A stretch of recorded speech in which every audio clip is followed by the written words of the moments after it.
12 ரூபா நிர்ணயம் பண்ணியிருக்காங்க. ஆனால் அந்த மாம்பழ கூழ் தயாரிப்பு நிறுவனங்களை அதை ஏற்றுக்கொள்ளலை அப்படின்னு சொல்கிறாங்க. அவங்க நடைமுறைப்படுத்தலைன்னு சொல்கிறாங்க. நாளையிலேருந்து கொள்முதலை அவங்க தொடங்க போகிறாங்க. விவசாயிகளுடைய இப்போ போராட்டங்களோ மற்ற எதுவுமோ தேவையில்லையே அப்படின்னு சொல்லி அதிகாரிகள் ஒரு பக்கம் அரசுடைய செய்தி குறிப்பிலையும் சொல்கிறாங்க. 2 அமைச்சர்கள், வேளாண் துறை அமைச்சர் MRK பன்னீர்செல்வம் சொல்லியிருக்காரு, உணவுத்துறை அமைச்சர் சக்கரபாணி அந்த கருத்தை வலியுறுத்தியிருக்கார். விவசாய சங்க பிரதிநிதியா நீங்க என்ன சொல்றீங்க?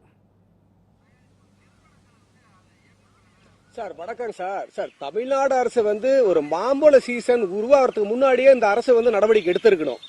ஏன்னா இப்ப எல்லாம் பாதிப்படைஞ்சு விவசாயிகள் 100% பாதிப்படைஞ்சிட்டாங்க. அரசு எந்த ஒரு உற்பத்தி பொருள் உங்களுக்கு அந்த சீசன் வருதோ அதுக்கு முன்னாடியே அந்த மூடப்பட்ட அந்த கூழ் நிறுவனங்கள் முன்னாடியே நடவடிக்கை எடுத்து ரெண்ட் பண்ண வச்சிருந்தா இவ்வளவு பெரிய பாதிப்பு வந்திருக்காது. அதே மாதிரி அண்டை மாநிலம் பாருங்க, இன்னைக்கு ஆந்திரா அரசு அவங்க கிலோக்கு 4 ரூபாயும் விவசாயிட்டு 10 ரூபாயும் 14 ரூபாய்க்கு வாங்கி கூழ் நிறுவனத்திற்கு கொடுக்கறாங்க நேரடியா. இதனால அங்க இருக்கிற உங்களுக்கு அந்த மா விவசாயிகள் பெரிய பாதிப்படைகிறது இல்ல. ஆனா நம்ம தமிழ்நாட்டுல அந்த மாதிரி ஒரு ஃபார்மேட்ல எதுவுமே கிடையாது.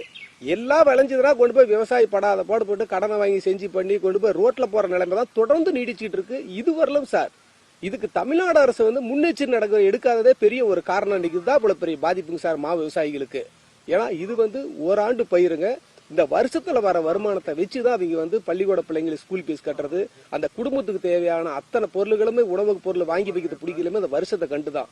இதே உங்களுக்கு மானாவாரி பயிர்கள் வர வருமானத்தை வச்சுதான் அவங்க பள்ளிக்கூட பிள்ளைங்களுக்கு ஸ்கூல் ஃபீஸ் கட்டுறது, அந்த குடும்பத்துக்கு தேவையான அத்தனை பொருள்களுமே உணவு பொருள் வாங்கி வைக்கிறது பிடிக்கலுமே அந்த வருஷத்தை கண்டுதான். இதே உங்களுக்கு மானாவாரி பயிர்கள் ஒரு சில இடத்துல அந்த குறிப்பிட்ட காலத்துல மழை பருவமழை பெய்யலனா லாரியில தண்ணி வாங்கிட்டு விட்டு அந்த மரத்தை காப்பாத்துறாங்க. விட்டுட்டாங்களா மரம் செத்து போயிடும். திருப்பி அந்த மரத்தை உருவாக்கணும் 3 வருஷம் 4 வருஷம் ஆகும். இவ்வளவு பெரிய வாழ்வாதாரம் பெரிய பாதிப்புல இருக்காங்க சார் மா விவசாயிகள். அதே மாதிரி இந்த ஆண்டை பொறுத்து அதிக விளைச்சலுங்கிறது அனைத்து மாவட்டத்திலுமே கிடையாது சார். இதே எடுத்துட்டு நம்ம சேலம் மாவட்டம் வைகுந்தம், சங்கிகிரி, ஆவரம்பாளையம், மகுடஞ்சாவடி எல்லாம் எடுத்துக்கிட்டீங்கன்னா கடுமையான வறட்சியில வரக்கூடிய இடம் இது. அந்த இடத்துல உங்களுக்கு அந்த பூ பிடிக்கிற தருணம் ஐப்பசி கார்த்திகையில தொடர்ந்து மோடங்களை 15 நாள் இருந்ததுனால ஒரு மரத்துல 4 காய் கூட கிடையாது. அந்த பருவங்களை மாற்றத்தினால உங்களுக்கு காலப்பருவம் மாற்றத்தினால அந்த பக்கம் பூரா மாமரங்கள் பூராமே இந்த வருஷம் எல்லாமே எதுவுமே இல்லாதே போயிருச்சு. இந்த மாதிரி இருக்கிற சூழ்நிலைக்கு தமிழ்நாடு அரசு பாதிக்கப்பட்ட விவசாயிகளுக்கு 1 லட்சம் ரூபாய் ஏக்கருக்கு கொடுக்கறதுக்கு முன்ன வரணும். அதே மாதிரி மா விவசாயிகள் தமிழ்நாடு அரசு தவறி விட்டதுக்கு அவங்களுக்கு 1 லட்சம் ரூபாய் இழப்பீடு கொடுத்தா மட்டும்தான் இந்த ஆண்டுகள் முழுவதுமே அவங்களுடைய குடும்ப சூழ்நிலையை ஓட்ட முடியும். அரசு முன்னெச்சரிக்கை நடவடிக்கை எடுத்துருங்க சார். இந்த விஷயத்துல பெரிய அளவு பாதிப்பு சார் மா விவசாயிகள். மா விவசாயிகளுக்கு பெரிய பாதிப்புன்னு சொல்றீங்க.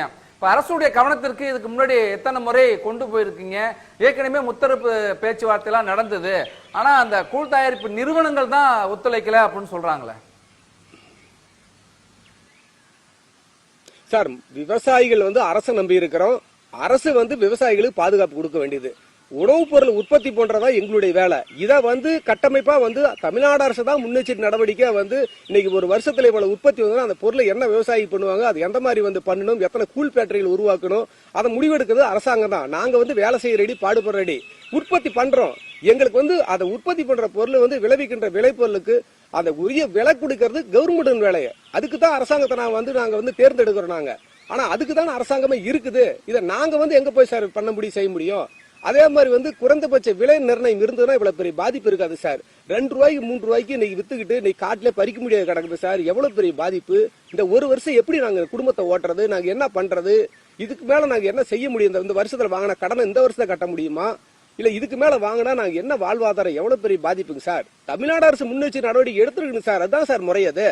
இத்தனை கூழ் ஃபேக்டரி மூடி இருக்கு சார். அது திறக்கிறது முன்னெச்சரிக்கை எடுத்துதான் இவ்வளவு பெரிய பாதிப்பு வந்திருக்காதுங்க சார். இது எல்லாமே ஒட்டுமொத்தமா விவசாயிகள் நாங்க என்ன சார் பண்ண முடியும்? ஒவ்வொரு பொருளுக்குமே இதே மாதிரி சார் போராடிக்கிட்டு வரோம்.